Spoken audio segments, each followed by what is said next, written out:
Imam Az-Zahabi menyebutkan suatu perkataan dari seorang imam ahli hadis di abad ke-6 Hijriah. Apa kata beliau? Ciri-ciri seseorang itu meninggal dirahmati Allah, maka Allah kirim malaikat dalam bentuk awan. Fayughfar lahu, maka diampuni baginya. Amal itu masdaruhal qalb. Tempat terbitnya adalah kalbu. Tapi dia butuh bukti. Maka di Quran disebut i'malu fasarallahu a'makum.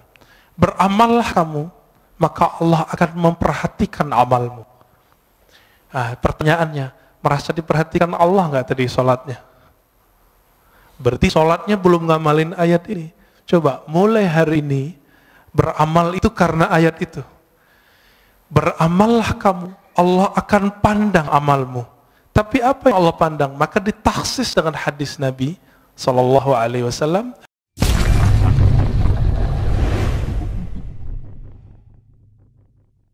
Itu hujan, Masya Allah.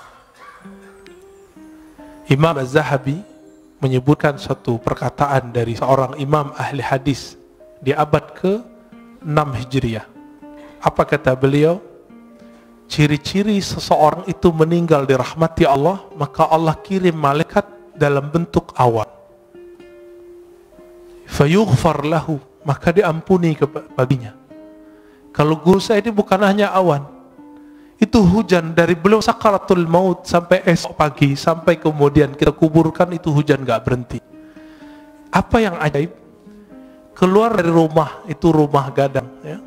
Turun dari rumah itu ketika kita bawa keranda, itu hujan berhenti. Kayak ada yang kendaliin.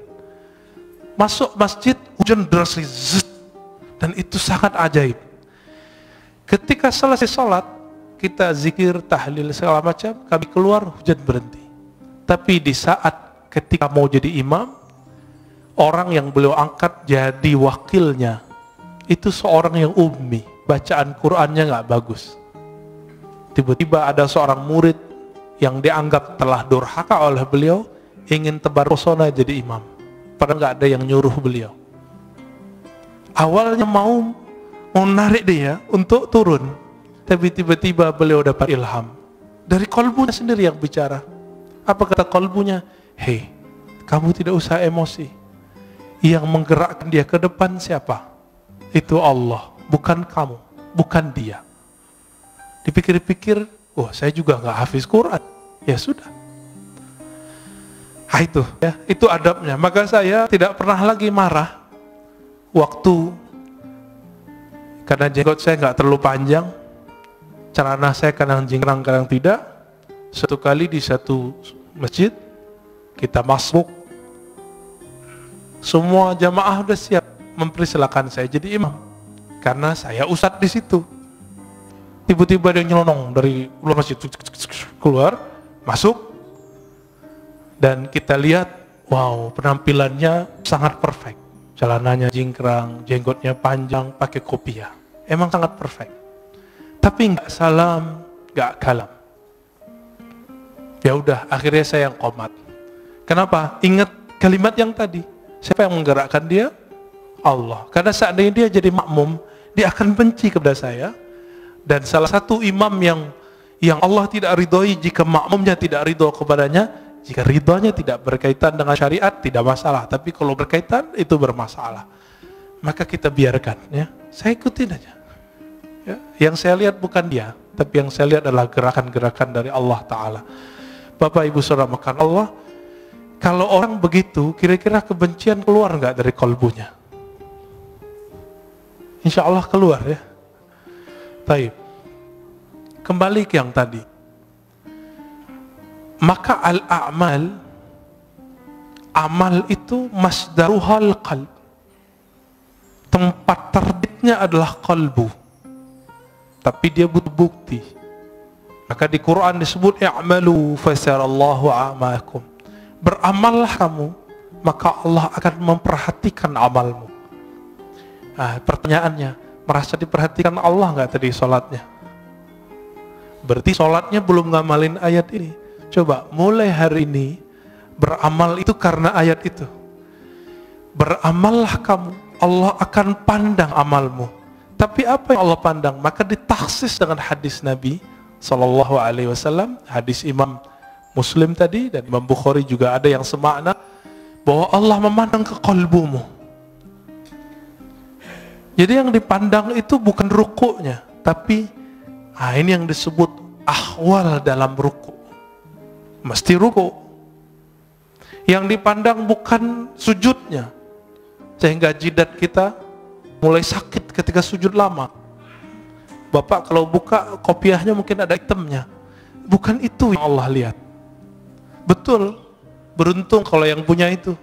Nanti malaikat maut pun mikir-mikir mau cabut, wah ini ahli tahajud ini kayaknya ya. Tapi bukan itu yang kita kejar. Kalau bisa sembunyiin itu. Kenapa? Karena yang disebut simahum fi wujuhim min athari sujud, itu artinya efek sujudnya itu terlihat di wajahnya. Apa efek sujud? Ketika orang sujud, dia lebih merendahkan wajahnya, otaknya yang doktor, otaknya insinyur, otaknya yang sarjana, otaknya yang hafiz, otaknya yang pinter itu, dia taruh di mana? Di bawah bokongnya, di bawah tempat keluar najis semua. Maka orang-orang ini dihina orang tidak akan marah. Kenapa? Dia sendiri telah menghinakan dirinya di hadapan Allah Ta'ala. Bukankah kita, Bapak soft nomor 2, bukankah dibelakangi oleh orang yang soft depan? Itu kita sudah biasa menghina diri. Tapi kenapa kemudian jika disinggung orang sedikit ngamuk? Ini yang tidak wajar di kolbu. Berarti belum salah. Kolbunya belum saleh. Dalam kalimat ini dikatakan, jadi keadaan fisik itu selalu menerjemahkan keadaan kolbu. Jika kolbunya sedang tawadu, dia pasti ruku. Jika kolbunya sedang bersah diri, pasti dia mengatakan la haula wala quwata illa billah. Jika kolbunya sedang menta'zim Allah, pasti dia mengagumi dan mengatakan subhanallah. Subhanallah itu bukan maha suci, itu terjemahan biasa. Subhanallah artinya maha hebat engkau ya Allah. Bapak saramakanallah ikhwan akhwat fillah. Oleh karena itu Nabi SAW 13 tahun itu tidak diwajibkan sholat. Coba lihat, berapa lama Rasulullah berdakwah? 13 tambah 11. 13 tahun gak wajib sholat kecuali sekali semalam. Surat Al-Muzammil, Qumil Laila, bangunlah malam hari, itu aja. Meskipun 3 tahun sebelum hijrah beliau telah dapat kewajiban 5 rakaat, beliau belum wajib sholat. Kenapa? Karena Nabi yashtagil bi amril qalb. Nabi sibuk dengan perkara kalbu. Coba lihat ayat pertama turun, Iqra, bacalah. Surat Muzammil, wazkurisma rabbik, sebutlah nama Rabbmu. Menyebut nama Allah, membaca nama Allah, itu dengan kalbu baru terasa. Ya, baru pakai lisan. Makanya beberapa ulama kita zikir ya Allah, ya Allah, Allah, Allah, Allah, itu ngamalin surat Al-Muzammil itu. Nggak usah pakai dalil-dalil aneh, itu dalilnya. Ini kan susah debat, ya, nyari-nyari dalil. Karena ada ustadz yang mengatakan bid'ah zikir Allah, Allah. Kenapa? Zikir harus dengan kalimat yang jumlahnya kamilah, jumlah mufidah, kalimat yang lengkap. Memang kalimat Allah kurang lengkap. Bukankah ada ayat kulillah, katakanlah Allah, ada kok. Dan itu satu kalimat, satu kata, tapi menilainya satu kalimat. Waladzikrullahi akbar, dan sungguh menyebut Allah itu lebih besar dari semuanya. Oleh karena itu Badi'uz Zaman Sa'id Nursi itu di bersalahnya yang jilid 6 mengatakan ulama-ulama ahli qalbu untuk menghabiskan ego al-ananiyah itu mereka hantam dengan menyebut nama Allah, Allah, Allah, dan itu ada efeknya. Apa nama yang dimasukkan ke dalam kolbu, itulah nanti keluar. Karena air yang dimasukkan ke dalam kendi, dalam gelas, jika putih keluarnya putih, jika hitam keluarnya hitam. Jika yang dimasukkan asma'ul husna, maka keluarnya adalah akhlak yang hasanah. Jika yang dimasukkan hubbud dunya, maka keluarnya itu tamak. Kalau ustadz itu lebih bahaya. Dai itu kalau hasad, hasadnya ulama itu bawa dalil. Coba lihat di YouTube tuh. Itu membedain orang hasad nggak hasad gampang di situ. Ya, terlihat isinya kebencian, kebencian, kebencian. Sebanyak itu ayat yang mengajarkan bahwa mukmin itu bersaudara. Ayo cari titik temu. Tapi dia mencari perbedaan. Kita susah-susah untuk mengislah orang, dia bermujahadah, berjuang untuk memecah orang. Kawan kita ada di Meranti sana, namanya Ustadz Fauzi kalau nggak salah.